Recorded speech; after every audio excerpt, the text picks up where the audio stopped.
តើបងប្អូនធ្លាប់ឮពាក្យថានាងកល្យាណីដែរឬទេតាំងពីបុរាណមកឲ្យតែមានស្ត្រីរូបស្អាតចាស់តែងតែនឹកឃើញដល់នាងកល្យាណី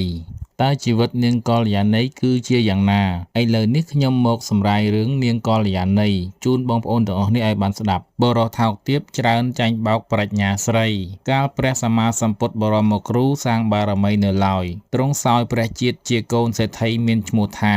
ភនិញ្ជ័យបណ្ឌិតភរិយាឈ្មោះនាងកល្យាណីជាស្ត្រីឆ្លាតមានប្រាជ្ញាច្រើនមានចរិយាមាយាទត្រឹមត្រូវល្អជាទីបំផុតឯភនិញ្ជ័យបណ្ឌិតនេះព្រះរាជាសពព្រះハរតីណាស់សូមសេដ្ឋីយកធ្វើជាព្រះរាជបុត្រតាំងតែពីអាយុ7ឆ្នាំថ្ងៃមួយព្រះរាជាចាត់ប្រើឲ្យភនិញ្ជ័យបណ្ឌិតទៅបង្ក្រាបសត្រូវក្នុងបច្ចុប្បន្នជនបទព្រះពោធិសត្វក៏ថ្វាយបង្គំលាមេដាបិតាហើយផ្ដាំនាងកល្យាណីជាភរិយាឲ្យមើលទំនុកបម្រុងមេដាបិតា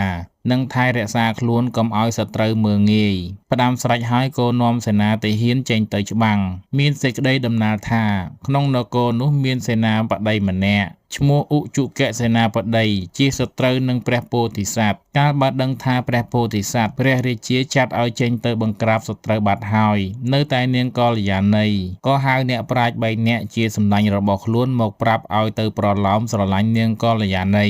អ្នកប្រាជ្ញ3នាក់នោះគឺឈ្មោះសន្ធរាលយបណ្ឌិត1អដ្ឋារម្មបណ្ឌិត1អភយបណ្ឌិត1ឧជុកសេនាបតីបញ្យលអ្នកប្រាជ្ញទាំង3នាក់នោះថាមនាលបណ្ឌិតនាងកល្យាណីជាស្រីក្មេងប្រត់ប្តីធម្មតាស្ត្រីក្មេងតែងបរិបូរដោយកាមតណ្ហាឃ្លាវខ្លាយើងត្រូវលួងលោមដោយកាមតណ្ហាដើម្បីប្រកបមេធនមកជាបានសម្រេចដោយងាយអ្នកប្រាជ្ញទាំង3នាក់និយាយថា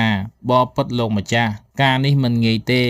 ត្បិតនាងកល្យាណីមានបរិវារច្រើនមានគ្រឿងរក្សាការពារមាំមួនយើងខ្ញុំមិនអាចលួងលោមបានឡើយឧជុកសេនាបតីថាមិនក្រទេងាយណាស់ឯស្រីជាបរិវារវាចង់បានទ្រព្យបើយើងឲ្យទ្រព្យវានឹងជួយកិច្ចការយើងបានសម្រេចដោយងាយអ្នកប្រាជ្ញទាំង3នាក់ស្ដាប់សេចក្តីពន្យល់នេះហើយជឿថាងាយមែនដោយវេលាថ្ងៃរសៀលស្លៀកខោអាវសស្អាតបាតដើរក្បែរកំពែងវាំងទៅមកដើម្បីបង្ហាញខ្លួនឲ្យនាងកល្យាណីបានឃើញគ្រានោះនាងកល្យាណីអគ្គនារីរដ្ឋស្ថិតនៅលើប្រាសាទបានឃើញអាការៈរបស់អ្នកប្រាជ្ញទាំង3នាក់នោះប្លែកដូច្នោះក៏ប្រើស្ត្រីបម្រើម្នាក់ដែលមានគំនិតត្រឹមត្រូវចិត្តដិតនឹងនាងឲ្យចុះទៅស៊ើបការតើអ្នកប្រាជ្ញទាំង3នាក់នោះមានការដូចម្ដេចស្ត្រីបម្រើចុះទៅឈរក្បែរកំពែងវាំងធ្វើអាការៈតាមសេចក្តីបង្គាប់របស់នាងឯអ្នកប្រាជ្ញទាំង3នាក់ឃើញស្ត្រីបម្រើនោះហើយក៏ចូលទៅជិតនិយាយរាក់ទាក់ថាមនាលប្អូនស្រីម្ចាស់នាងប្រហែលជាអបសុកខ្លាំងណាស់ហើយព្រោះភនិញ្ជ័យបណ្ឌិតមិននៅចូលនាងប្រាប់បណ្ដាំបងដល់នាងកល្យាណីផងថាបណ្ឌិតនៅមានច្រើនទៀតមិនអស់ទេកុំផិតភ័យអ្វីឡើយនិយាយដូច្នេះហើយក៏ដើរជៀសចេញទៅស្ត្រីបម្រើនាំពាក្យនោះទៅក្រាបទូលដល់នាងកល្យាណីនាងកល្យាណីគិតថាអញនឹងបញ្ឆោតចាប់អ្នកប្រាជ្ញទាំង3នាក់នោះឲ្យបានរឿងនេះសង្ខេបត្រឹមនេះសិនបន្ទាប់មកអ្នកប្រាជ្ញទាំង3នាក់នោះបានជាប់អន្ទាក់នាងកល្យាណីរឿងនេះបានលេចឮដល់ព្រះមហាក្សត្រ